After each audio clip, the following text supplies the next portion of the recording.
Hearing this, one would think the person in context would be boring and dull, lacking both swag and/or personality. Initially, I was taken aback when I heard the phrase directed at Julian Love by his former 7-on-7 coach from the Midwest Boom. However, after hearing the meaning behind the phrase and spending an evening with Notre Dame Fighting Irish All-American cornerback, I found that he is one of the most dynamic robots I have ever met. I was given the opportunity to attend a Midwest Boom event hosted by Champs Sports, a part of Foot Locker, Inc., with support from East Bay, in Chicago a few weeks back. A part of the event was a panel that included some social media experts, Chicago Bears running back Jordan Howard, and Julian Love. I was lucky enough to chat with him before the event, and conduct a more formal, I wore a shirt with a collar, interview afterwards. To say I was impressed is putting it lightly. Julian was engaging, intelligent, and someone who Notre Dame should be very proud to have as one of the faces of its organization. The robot quote was detailing how he is a kid who seems to be doing everything right, both on and off the field, and the only way that this is possible is that he isn't human.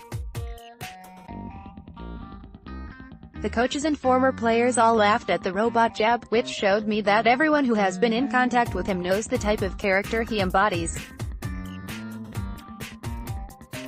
The goal of this piece is to provide insight into a name that will be called over and over again this fall, focusing on Julian the player and Julian the person. Quick hitter questions to help break the ice. I asked Julian a couple of key questions. The fantasy fan in me squirmed with joy as we nerdily discussed LOTR, Harry Potter, Lord of the Rings, or Star Wars. Lord of the Rings without a doubt. I still remember being taken to the theater as a kid. I just idolized Legolas. If you formed a boy band with 3 of your teammates, who would you pick? Troy Pride Jr., Sean Crawford, who is the best dancer I know, in a funny way, and Jalen Elliott, who is so smooth. All those guys are just crazy and legitimate good dancers. Who on the team is the hardest to cover in space? Honestly, either Michael Young because of his quickness, or Chase Claypool, who is both elusive and strong. They focus on using a combination of knowledge and ability to impact the team and make others around them better. Julian the player. Julian's on the field play leaves no doubt that he is one of the top returning cornerbacks in the country. Last year, he led the team in interceptions with 3, returning 2 for touchdowns. He has an incredible ability to break on the ball and bait quarterbacks into making errant throws. As a former college defensive back, I am always in awe of the amount of 50-50 balls he wins and passes that he breaks up. When asked about his approach to this, he detailed into how much is learned versus natural ability. Ideally, I would like it to be 50-50, but realistically it is about 70% instinct and 30% intentional practice. What people don't understand is how difficult it is to stay composed, particularly on a deep ball, which is something that I always focus on. Specifically, I put so much emphasis on reaching with the correct hand, at the precise time, while focusing on the end of the route. I think this intentional practice paid off this past year with the amount of pass breakups I had, but is something I still need to make big improvements on. You can see that type of emphasis being put on displays in the 2 plays above versus Stanford. In both plays, he wins because of his hand placement, which is not luck but clearly a result of his intentional practice.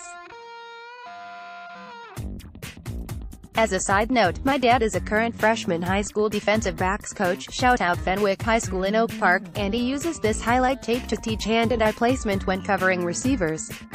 This attitude is a great sign for the secondary as a whole this year. Julian clearly put an emphasis on critical details last offseason, and it paid huge dividends. This approach to his technique drives others to do the same, and they can see his body of work as a sign of this paying off. He has emerged as the leader and hopes to create a culture of dominance amongst the defensive backs.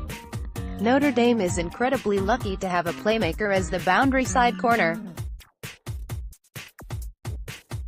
The ability to match up against the opposing team's Something to note as a fan is that we potentially may see a dip in his productivity from a pure numbers perspective, but do not let these fool you.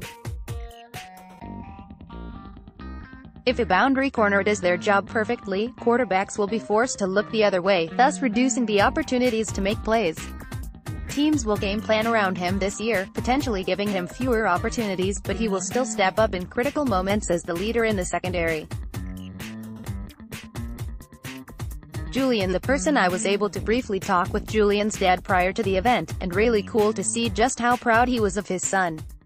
He mentioned that he was extremely gratified that he sets a good example for all other players he encounters, including his younger brother Michael, who recently committed to Bowling Green. Every fan is easily impressed by his play on the field, but I was more impressed with him off the field. Listening to the Chicago Boom coaches talk about what type of role model he was for the younger kids in the program was remarkable. That organization prides themselves on playing with a ton of swag and being able to back up their talk with their play on the field. When describing Julian, they said he talked the least amount of trash but would silently torment his opponents. He has all of the ability to be cocky, both on the field and on social media, but chooses to ignore it. This is where the robot quote came in. The coaches do not know how he stays above all the trash, especially when he is one of the few players who can consistently back it up. I asked Julian about how he maintains this type of mentality, especially when seeing how so many other top football players act. When detailing how he stays above the noise, Julian noted, "It is something my parents taught me early on: be humble and never forget where I came from. Also, I am a corner. Typically, we are not the ones getting all of the hype and scoring all the touchdowns, so it might be easier because sometimes when I do my job, no one notices, which is both cool and sometimes tough. I don't have tons and tons of social media followers, so I don't really have to deal with it as much as Brandon Wimbish, for example. Another way I deal with it is to delete social media for periods at a time. It's not worth getting caught up in what everyone else thinks, and deleting it and getting away from that helps me stay focused." Ultimately, Julian should end up being an NFL player, but has some other goals to reach before he starts to go down that path. When asked about whether his ultimate goal was the NFL, "I think so, that is the end goal, but I really want to win in college football first. There are so many guys on our team that are deserving. If we make small improvements and get people invested for the entire season, I know we can win a national championship." As my time began to run short, there were tons of kids who wanted autographs and I felt bad holding him up. I asked if there was anything else that people should know about Julian Love before the year. His answer again showed that he cares deeply about his teammates, but also shows that he isn't ignorant. He knows he is one of the best corners in college, and is proud of it. "I got the privilege of playing early on, and at times, I get portrayed as really the only guy in secondary who makes plays, and I think others get criticized too harshly amidst my praise. It's flattering to be talked about like that, but more than anything it takes all four of us, and sometimes five, in nickel packages, for me to be successful. What people don't usually understand is that I am able to be aggressive and make the jumps that I do because of the guys behind me. Without the trust I have in the safeties to cover my back, the linebackers to fill in gaps, and the D-line to get pressure, I couldn't do what I do. Our whole defense deserves credit. This year it will show more with all the returners, and this year is not about me, but us as a unit, and us as a team." Closing. Listening to Julian talk and watching him interact with him, family, fans, and even me, media, solidified that he is everything that should be embodied by a Notre Dame football player. He looks to have another great year and will have NFL options immediately if he so chooses. Look for him to lead the secondary and be a vocal and physical force for the Irish as they kick off the season versus the Michigan Wolverines come September 1st. And if you needed any reminder of his play,